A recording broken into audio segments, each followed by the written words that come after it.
Well, what is externality? If you turn to page 10 of this booklet, there it was defined like externality or external cost is a cost that resulting from impact does not price in the marketplace at the first place. And this kind of cost most of the time was pushed to the third party, maybe somebody else who not really involved in the decision-making process.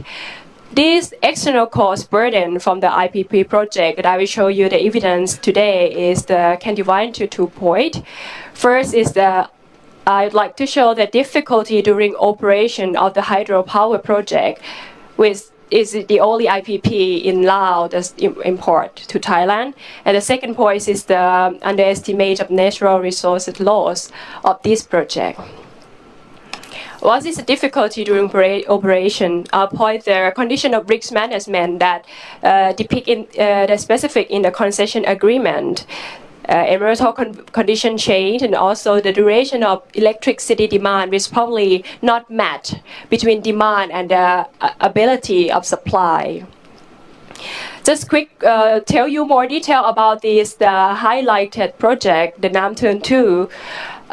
It's a reservoir dam that have the downstream channel that run through the Sebangphai River here, and the river run from the Patua down to the Mekong River at Tha Kek. And it has been said that the greatest impact of this, if they would build this reservoir on that day, they say that the greatest impact will be at the Mahasai area, which is here, just down to that downstream channels. This is upper Mahasai, and another impact could be from the backwater of the Mekong River in the rainy season when the water level high. The backwater can be up here. So this community along the river down here could have the risk of flood. But because of this is like a project that have been studied and forecast and projected the impact quite a lot. It's been like a project that have probably much report than others in Laos. In 2004, this is the reservoir and downstream channel and Sebangphai here. In 2004, there have been the study of the cumulative impact of the flow alteration, and detail in different areas of the dam can be impact. And even on that day, there's no Turn Hin Bun expansion project yet, but they have included the projection in the future. If in 2008 there will be a Turn Hin Bun expansion project, what kind of a flow alteration or flow change at each area will be, like Nam Kading, Nam Turn 1, and so on here. So this kind of project, this project seems like have a splendid studies of everything.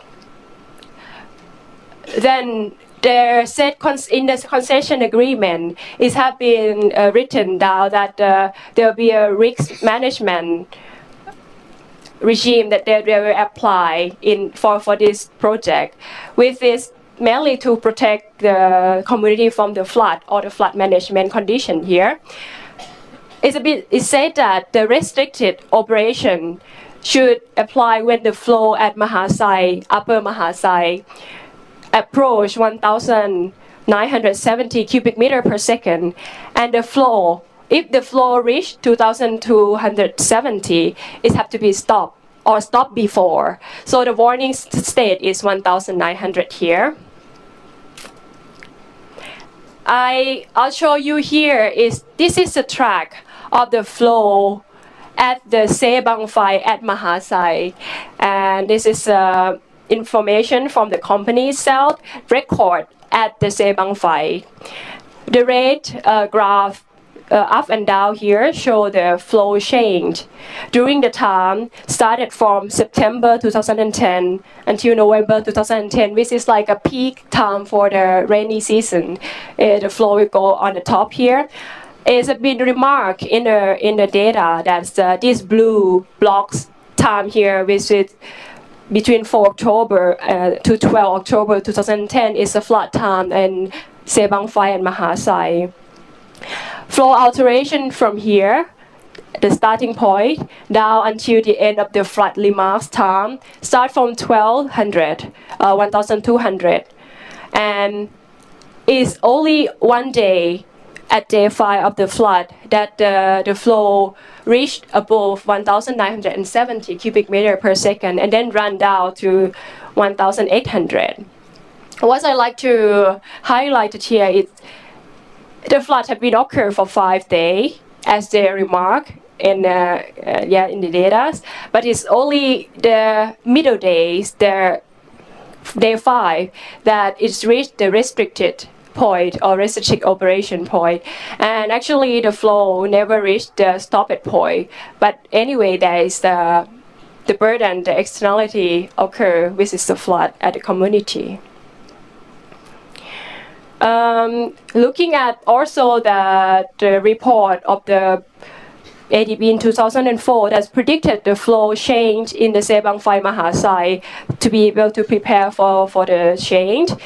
This upper graph here showing that the baseline is a dot line on the very low here, and then the graph of the red, pink and blue is a post Nam Turn 2, the flow after Nam Turn 2 constructed, and that time that they predict, with the blue is the time of the low alteration of the flow.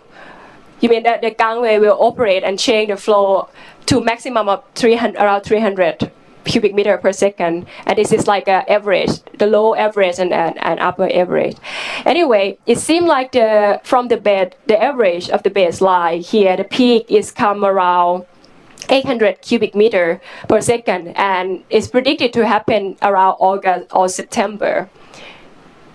Yeah, and then looking at the lower graph here, it shows the flow in the reality, like an actual flow between during May, June, July, August, May 2010 to December 2010. It seemed like the peak in 2010 occurred a lot more higher than average, which can be understandable because this is like an average line. But this kind of study might fail to project the damage that occur actually at the peak, not at the we cannot see the peak from the average of the data. You see, this average line of the actual flow is actually fit to the projection, but projection cannot see which exactly will be the peak, and that point it should be the point that we prepare for the damage. Yeah. Just a quick with the flow alteration, then the water level. It's been predicted the largest relative diversion of water level will be in dry season. It will increase like 3 to 4 meters, and then the wet season, the river level will increase around 2 meters. And then at the same time, as I showed you before of the flow, the water level at the time that the flood happened kind of increased almost 10 meters of the water level, which is a lot more diverse than the projection. This is the situation in 2010. Last year, during the time of rainy season in 2011, it's happened that in Thailand, we have an accident in July. Around the beginning of the year, of the July, there's a leak of the natural gas pipeline in Thai Gulf, and that's creates some panic for Thai people, and EGAT decided to purchase more electricity from Nam Turn 2 and Nam Ngum. And at that time, there is a new release that there's still no risk of a flood in the Mekong. So after the new release in the end of July, in the beginning of August, the Nam Turn 2 downstream started to have the very high water level, and also in the Mekong River that start getting flood. And then just the 8th of August, the Nam Turn 2 has held electricity generation. They stopped until the end of the month because this year is quite a high rainy season. This thing can show you that sometimes the demand for the purchaser which is to the exporter, which can be not synchronized. It really depends on the natural situation and also the management plan. With in this case, it's just failed to that. So in conclusion, the difficulty during operation, externality that I'd like to conclude and depict is probably there's an ineffectiveness of condition of risk management in the concession agreement, and also the environmental condition change like the rainfall level could create more difficulty in this kind of management. We expect more extreme catastrophe in the future. Yes, we expected that. And it's also like an unsynchronized, uncontrollable timing of the power demand and the power supplier. Second point I'd like to go through quick is about the underestimate of the social and environmental costs for each project that's been built. This is like a basic step of how to value the natural resources. There are a famous concept like ecosystem service function that you value it, and this cost can derive from comprehensive field investigation. This is like an ideal, and then this kind of investigation data, empirical data, you'll come and predict it. Like if this scenario happen, run it in the model and project in the futures, and also by this projection, we set the mitigation and compensation measure for each project, also called internalize the external cost. There is a question that if it's a independent power purchaser project, is private, and the aim of the private is just to make a profit out of the project. Will they intend to have a comprehensive field investigation and explained model projection, and also will there be internalized external costs to the project? It's just an open question. This recent report that has been released of the predicted of impact of if there is 11 mainstream dam have been proposed. They propose 11 dam on the mainstream of Mekong. And the impact at the BDP2 is based in development plan by the MRC, have been stated in the SEA report, Strategic Environmental Assessment in 2010, that the ecosystem service function, in terms of tangible functions such as food production, fish, rice, river garden, will lose if these 11 dams have been built, $450 million per year. But then there's another study of the USA team by Constanza last year in 2011 have increased some of their parameter in this model. It's the same database, but just changed like a value of for example, fish per kilogram. And then the impact of 11 dams with the same database have been shipped to $25,000 million loss per year. Then we come to how about the intangible function? This is even a lot more difficult to project the value that's lost. And it's clear here that, of course, the cost is different. I question the ecosystem service function of natural river, like a natural hazard protection.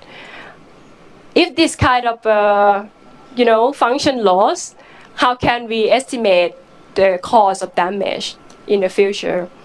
And this is just show the graph of the study report that if they come with a different scenario by varying the discounting rate for the project, for the 11 project and in the different scenarios, just come to the last point here, that this is the 11. The last graph here, this is what I just showed you, the figure, that if the 11 dam have been built with when they set the discounting rate of the project to 1%, the previous study in the SEA in 2010 have predicted the profit still be in a positive, calculate by projected revenue of that 11 project, then minus the natural loss cost, still in a positive side, but then it's turned to the negative side suddenly, just to vary the parameter in the model. So I conclude this, another second point of the underestimate social and environmental losses can be another externality cause of the project because of we can question to the private developer tendency to conduct field investigation and also consultancy process when the project has been developed. The tool is a model have been selected and the budget that put in a mitigation measure after that. And there's also still many intangible items for monetization, especially like natural hazard protection value. And it's also another parameter to be concerned in this.